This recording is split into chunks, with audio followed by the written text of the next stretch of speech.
Friends, आज हम बात कर रहे हैं यस बैंक की।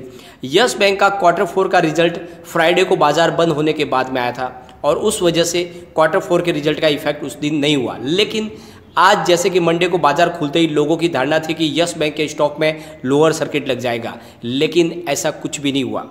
यस बैंक के स्टॉक में गिरावट जरूर हुई क्योंकि लोगों में पैनिक माहौल था। रिटेल इन्वेस्टर बहुत ज़्यादा डर जाते हैं। रिजल्ट में काफ़ी अच्छी पॉजिटिव बातें थी, लेकिन उसके बावजूद भी लोगों को सिर्फ उसका आंकड़ा जो दिख रहा था वो लॉस का आंकड़ा, उसकी वजह से वो डर गए थे और इसी वजह से बाजार खुलते ही सेलिंग प्रेशर बनाया और इस वजह से काफ़ी गिरावट हुई। करीब 13% की गिरावट हुई स्टॉक के अंदर। लेकिन फिर वहाँ से निचले भाव से खरीदारी शुरू हो गई और इस वजह से पूरे बैंकिंग सेक्टर में गिरावट थी, उसके बावजूद भी अच्छी खासी रिकवरी हुई। इतनी बड़ी नेगेटिव न्यूज़ के बावजूद भी स्टॉक में अच्छी खासी फिर से निचले भाव से खरीदारी शुरू हुई और 14 के आसपास तक स्टॉक पहुंचा है। तो एक बहुत बड़ी पॉजिटिव बात है और इससे एक बात समझ में आ रही है कि जो यस बैंक के अंदर गिरावट की संभावना थी वो खत्म हो चुकी है और स्टॉक अभी भी 14 के आसपास मजबूत लग रहा है क्योंकि जो क्लोजिंग आई है वो ऊपर की तरफ है। तो फ्रेंड्स, आगे क्या संभावना बन रही है? आज प्रशांत कुमार ने लेटेस्ट इंटरव्यू भी दिया जिसमें उन्होंने बहुत सारी ऐसी बातें कही है जो पहले कल और परसों में निकल कर नहीं आई थी। तो उससे एक और क्लियरिटी समझ में आ रही है कि प्रशांत कुमार का विजन बहुत बड़ा है और इससे लग रहा है कि आगे यस बैंक कुछ कमाल कर सकती है। तो फ्रेंड्स, सबसे बड़ी बात, जाने माने रिसर्च एनालिस्ट प्रकाश कुमार गाबा ने भी कहा है कि 15 के ऊपर जाते ही स्टॉक हमें मजबूत लग रहा है। अगर इसकी प्राइस 15 के ऊपर पहुंच जाती है तो वहां से खरीदारी की जा सकती है। तो फ्रेंड्स, वो सारी संभावना तलाशेंगे। साथ में यस बैंक की तरफ से एक बहुत बड़ी न्यूज़ निकल कर आ रही है। यस बैंक एक बहुत बड़ा निर्णय लेने जा रही है, तो वो भी हम जानेंगे इस वीडियो के माध्यम से। लेकिन फ्रेंड, उससे पहले अगर आप पहली बार हमारे चैनल पे आए तो चैनल को सब्सक्राइब कर दीजिए, एक बेल आइकन दबा दीजिए। चलो फ्रेंड, वीडियो स्टार्ट करते हैं। मैं हूँ आपका दोस्त SB दवे और हमारे अपने चैनल ऑनलाइन कमाई में आपका बहुत बहुत स्वागत है।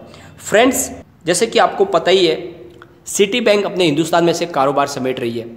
तो कारोबार को खरीदने के लिए बहुत सारी हिंदुस्तान की बैंकें हैं इस दौड़ में शामिल हो गई है और अब प्रशांत कुमार ने इशारा किया कि वो भी कोशिश कर रहे हैं सिटी बैंक के कारोबार को अपना बनाने के लिए। बड़ी न्यूज़ है, उसको भी हम आगे डिस्कस करेंगे, लेकिन उससे पहले आज के कारोबार को डिस्कस कर लेते हैं। आज यस बैंक का स्टॉक बहुत ही गिरावट के साथ में, करीब 30% की गिरावट के साथ में, यानी 12.85 पर खुला। यानी काफ़ी लोग पैनिक कर गए थे और इस वजह से प्राइस बाजार में खुलते ही नीचे थी, लेकिन फिर वहाँ से रिकवरी मोड शुरू हुआ। जो लो है वो 12.85 का ही लो था। यहाँ से जो शुरुआत हुई थी उससे ऊपर ही रहा स्टॉक और इससे एक बात समझ में आ रही है कि जो इसका जो बॉटम बनना था वो बन चुका है और यहाँ से फिर से अब आगे तेज़ी की संभावना बनने लगी है क्योंकि काफ़ी जो है बातें बाद में क्लियर होकर निकल के आई, जिससे लोगों को समझ में आने लगा कि इतनी भी गिरावट इसमें हो नहीं सकती है। यस बैंक के स्टॉक पे जो लेवल है ऑलरेडी बहुत ज़्यादा गिरावट हो चुकी है, तो बड़ी गिरावट की इसमें अब संभावना नहीं बन रही है और इस वजह से एक बहुत बड़ी सांत्वना लोगों को मिली। जो लोगों को डर था कि कहीं ये खुलते ही 12 ना हो जाए, ऐसा नहीं हुआ।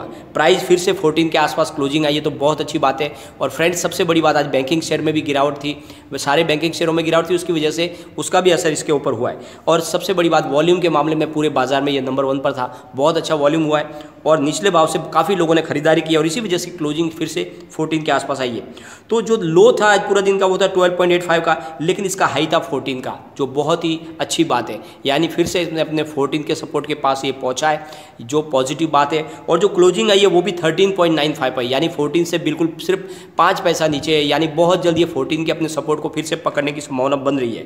और गिरावट जो है वो 4.12% की है, जो लाजमी है। जिस तरह से निगेटिव रिजल्ट आया तो उसको देख के 4% की गिरावट तो बहुत कम कही जाएगी। दूसरे बैंकिंग शेयरों में भी 2 से 3% की गिरावट है, तो यहाँ पर 4% की गिरावट को हम ज़्यादा नहीं मानते और इस वजह से लग रहा है कि लोगों ने रिजल्ट की वजह से जो गिरावट होनी थी उसको डिस्काउंट कर दिया। अब ज़्यादा इसमें गिरावट की संभावना नहीं बन रही है। और फ्रेंड्स, प्रशांत कुमार ने CNBC आवाज़ पर भी अपना लेटेस्ट इंटरव्यू जो दिया आज, उसमें भी उन्होंने कहा है कि हम इस रिजल्ट को लेकर सेटिस्फाइड है। हमने काफ़ी इसमें अचीवमेंट किया क्वार्टर 4 के दरमियान। तो उन्होंने कहा कि क्वार्टर 4 में हमारे डिपॉजिट में 55% की ज़बरदस्त बढ़त हुई है और हमने क्वार्टर 4 के दरमियान 42% की ऑपरेटिंग प्रॉफिट भी दर्ज की है। यानी ऑपरेटिंग प्रॉफिट के अंदर भी हमारा 42% की बढ़त हुई है, जो बहुत बड़ी एक अचीवमेंट है हमारे लिए। साथ में उन्होंने कहा हमने पिछले साल 5000 करोड़ की रिकवरी कर ली है बैड NPA की और हमें विश्वास है कि इस चालू वित्त वर्ष भी हम कम से कम 5000 करोड़ की रिकवरी कर लेंगे। तो लगातार वो अपने बैंक की परफॉर्मेंस को लेकर वो बिल्कुल सेटिस्फाइड है और कह रहे हैं कि हम बैड NPA को लगातार रिकवर करते रहेंगे।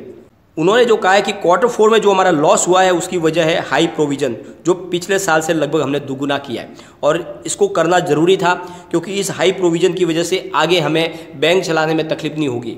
जो भी बैंक का ख़राब होना था वो हो चुका है, बुरा वक्त अब गुजर चुका है और इस प्रोविज़न के कारण जो कोविड-19 की दूसरी लहर चल रही है उससे बैंक अच्छे से निपट पाएगा, इसलिए हमने एक हाई प्रोविज़न का रखा है। तो बड़े फंड की वजह से आने वाले समय में हमें फंड की प्रॉब्लम से जूझना नहीं पड़ेगा। और उन्होंने कहा है कि हो सकता है हमने जो 10,000 करोड़ रुपए का फंड रेज करने के लिए जो हमने शेयर होल्डर की और परमिशन ली है तो जरूरत भी नहीं पड़ेगी इस साल उसको यूज़ करने की, क्योंकि ऑलरेडी हमारे पास फंड की कोई कमी नहीं है। साथ में उन्होंने कहा है कि बैड एनपीओ को लेकर कहा है कि हमारा विचार इसको बेचने का नहीं है। तो उन्होंने एक बात क्लियर कर दी कि हम अपने बैड एनपीओ को नहीं बेचेंगे, हमारे में वो काबिलियत है कि हम खुद इसको रिकवर कर पाएंगे। लेकिन साथ में उन्होंने कहा है कि हमारी कोशिश रहेगी हम खुद अपनी एक एआरसी बनाने की, यानी एक एआरसी जिसमें हमारा बड़ा हिस्सा हो, दूसरों के साथ मिलकर भी हम एक ऐसी एआरसी को गठन करेंगे और उसमें हमारी कोशिश रहेगी, लेकिन हम अपना बैड एनपीओ किसी और को नहीं बेचेंगे। तो एक बड़ी बात है कही है और उससे एक बात समझ में आ रही है कि यस बैंक में अभी भी कुछ खराब नहीं हुआ है। रिजल्ट देख के हमें ज़्यादा टेंशन लेने की जरूरत नहीं है। इसके पीछे वजह हाई प्रोविज़न है, इस वजह से ये लॉस हुआ है, वरना कारोबार में बढ़ोतरी है। तो कोई ज़्यादा इसमें टेंशन वाली बात नहीं है।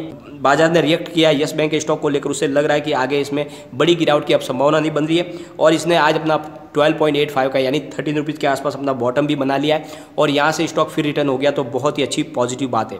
और फ्रेंड्स, यस बैंक के सीईओ प्रशांत कुमार मिंट को दिए गए इंटरव्यू में कहा है कि यस बैंक सिटी बैंक के भारत के स्थित रिटेल कारोबार को, जिसमें क्रेडिट कार्ड और वेल्थ मैनेजमेंट भी शामिल है, उसके अधिग्रहण का मूल्यांकन करेगा। यानी उनकी तरफ से कहा गया है कि वो इस बिजनेस को ले सकते हैं। उन्होंने इस बातचीत में आगे कहा है कि हम निश्चित तौर पर इस मौके का फ़ायदा उठाना चाहेंगे।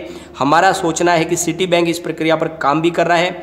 एक बार उसकी योजना पब्लिक डोमेन में आने पर हम न केवल उसके क्रेडिट कार्ड के कारोबार को खरीदने पर विचार करेंगे, बल्कि सिटी के वेल्थ मैनेजमेंट और रिटेल के कारोबार पर भी हमारी नज़र होगी और हम अपनी क्षमता के हिसाब से क्या करना है इसका निर्णय लेंगे। तो एक बड़ा विजन रख लिया है प्रशांत कुमार ने। यानी कहा तो हम ये सोच रहे थे कि यस बैंक पूरी तरह से डूब जाएगी और कहा प्रशांत कुमार तो सिटी बैंक को खरीदने की बात कर रहे हैं। इसका मतलब उनका नज़रिया बहुत बड़ा है, इसलिए जो घबराहट थी उसको हमें ख़त्म कर लेना चाहिए।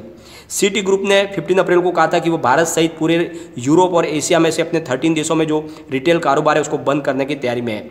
तो एक बड़ा निर्णय लिया जा सकता है प्रशांत कुमार की तरफ से। प्रशांत कुमार ने अपना विज़न पेश किया है कि वो बैंक की तरक्की को लेकर पूरी तरह से संतुष्ट है और जो बैंक ने अचीवमेंट किया है वो काबिल तारीफ़ है।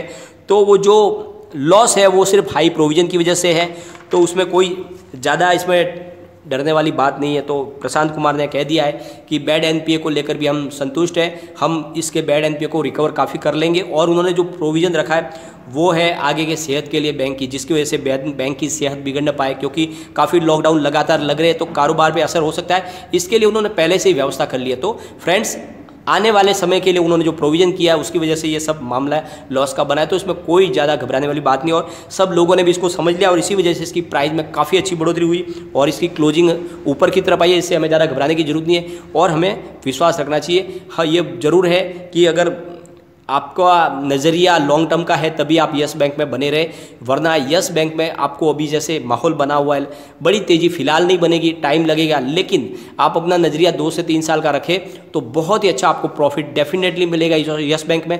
और इसका जो काम करने का प्रशांत कुमार का तरीका है वो काबिल तारीफ़ है। जिस तरह से उन्होंने एक बड़ा विजन रख लिया है, सिटी बैंक को खरीदने की वो बात कर रहे तो एक बड़ी बात है। तो फ्रेंड्स, इसके हिसाब से हमें यस बैंक में बने रहने की प्रेरणा मिलती है। जो प्रशांत कुमार की बातों से लग रहा है कि अभी भी हमें यस बैंक में बने रहना चाहिए, क्योंकि आने वाले समय में हो सकता है इसमें बड़ा हमें प्रॉफिट देखने को मिले। और जो लॉस की बात है तो यहाँ से काफ़ी कम हो चुकी है, क्योंकि जो लॉस होना था आज वो हो चुका है, प्राइस नीचे से काफ़ी ऊपर आ चुकी है, तो अब इसमें गिरावट की संभावना काफ़ी कम हो चुकी है। तो फ्रेंड्स, लेकिन आप अपने हिसाब से निर्णय लीजिए। अगर आपको लगे कि यस बैंक आपके लिए अच्छा नहीं है और यहाँ से अगर आपको एग्जिट करना है तो आप कर भी सकते, लेकिन थोड़ा सा वेट कर सकते हैं 1-2 दिन के लिए। इसमें प्राइस थोड़ी सी बढ़ सकती है, फिर वहाँ आप अपना एग्जिट कर सकते हैं इसमें से, क्योंकि ये काफ़ी नीचे से वापस ऊपर आ चुका है। तो इसमें अभी थोड़ी तेज़ी बन सकती है, तो वहाँ पर आप चाहे तो एग्जिट कर सकते हैं, लेकिन मेरे हिसाब से इसमें बने रहने में फ़ायदा है, क्योंकि आने वाले समय में अच्छा खासा हमें प्रॉफिट इसमें दिख रहा है, लेकिन नज़रिया लंबा रखना होगा। लेकिन फ्रेंड, कोई भी इन्वेस्टमेंट करने से पहले अपने फाइनेंस एडवाइजर से एक बार एडवाइज ले ले या अपना खुद का रिसर्च करें, क्योंकि मैंने वीडियो सिर्फ आपके एजुकेशनल पर्पज़ के लिए ही बनाए। वीडियो पसंद आए तो लाइक शेयर जरूर कीजिए और चैनल को सब्सक्राइब कर दीजिए। थैंक